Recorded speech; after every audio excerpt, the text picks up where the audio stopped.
Reverend Amy. Reverend Kennan. I'm so glad you're here. Me too. It's wonderful. Welcome to Blackwater. Thank you. What a place. This is amazing. I'm very excited for you to be here. And we're in this kind of strange time because I have officially given my duties of Blackwater up. And I'm on call, but I've given them up. Yeah. And you're not quite here yet. And Yeah. so I thought we would just take some time to have a conversation about where we're at and about what we're doing. Obviously, we're probably both knee deep in moving. Packing and all the things. Yeah.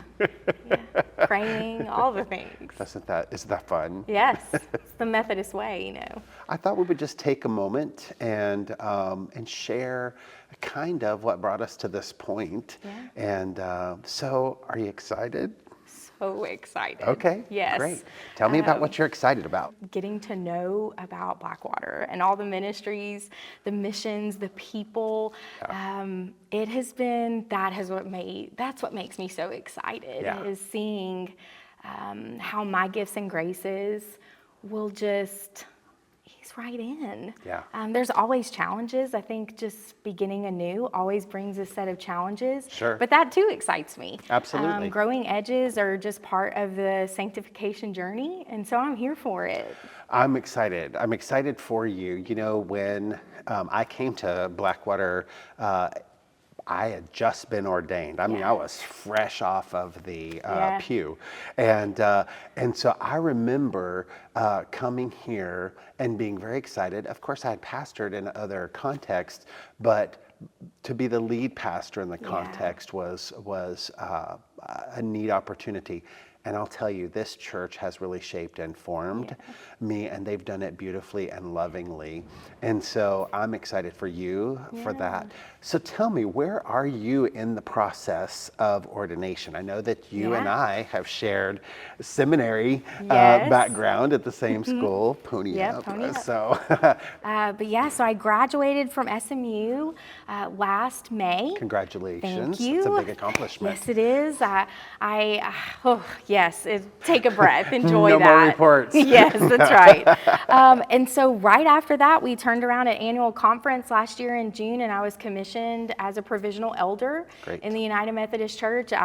If you watched the service, I was the one and only, and that was very humbling and intimidating, but it's something that I celebrate, that I am walking this walk, and Blackwater is going to join me in that journey of finishing out the ordination process, of being in residency. So I've got about 2 more years to go, and then hopefully they'll share in the ordination joy, because this was a big yes for me to come here, but it was also a massive yes for my husband and my daughter, and it was a unanimous decision. It was just a really joy-filled yes and amen. Good. I love hearing that. Yeah. You know, where would we be without that kind of support?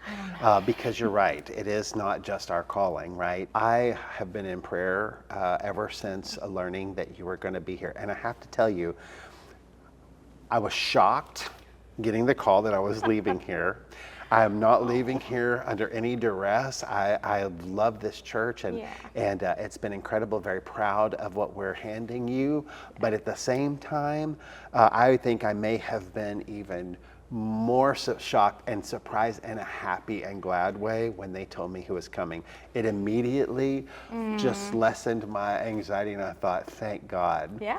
It's Amy Castro, and Reverend Amy is coming here, and she's perfect for this time and place. So just know that was exciting news for our family. Yeah, to know that you're who's coming. Thank you. So it's exciting. I think you're right. It did just kind of calm the anxiousness, took it down a couple of notches, knowing that my good friend Kennan and I would be working together to make this transition possible and healthy and well, because it can be a little awkward, and change is change, and it brings about worries and anxieties and questions.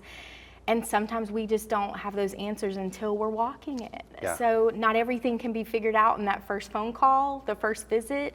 It's just something we live out. And so I'm so grateful for how you have helped do that so well. And you and Rachel, and your prayers have been felt. And Darren and I join in that sentiment. We have been praying over y'all and your upcoming move in your church and Yes. the churches that we're departing from.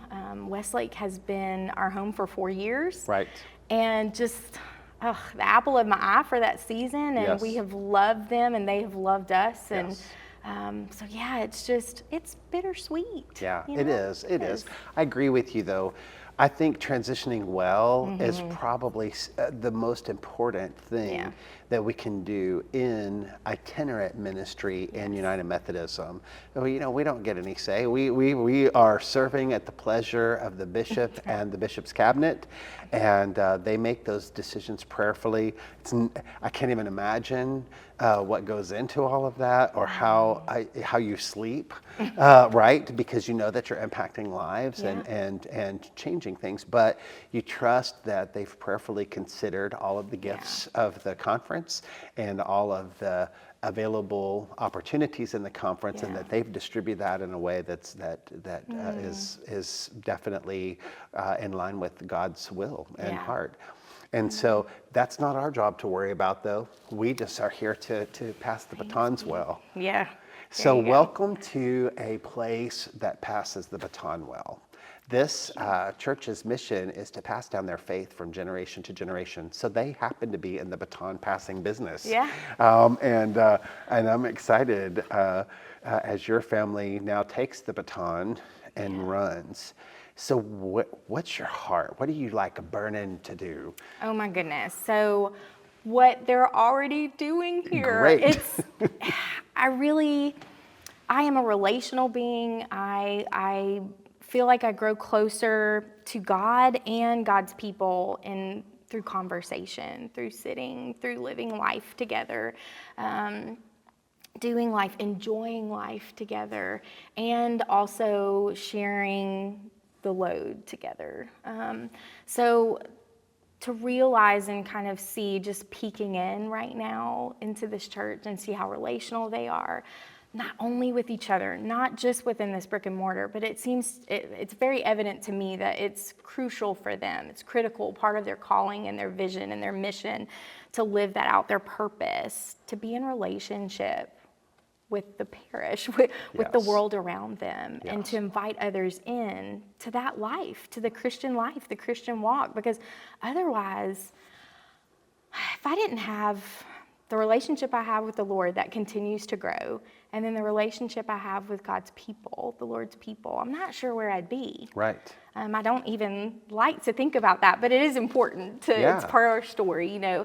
But I'm always so thankful to have the opportunity to serve a church that they prioritize relationship, not just for relationship's sake, but it's because it's who we were created to be. Mm-hmm. We were not created to be lonely islands. We are not created to go through life's highs and lows alone. Right.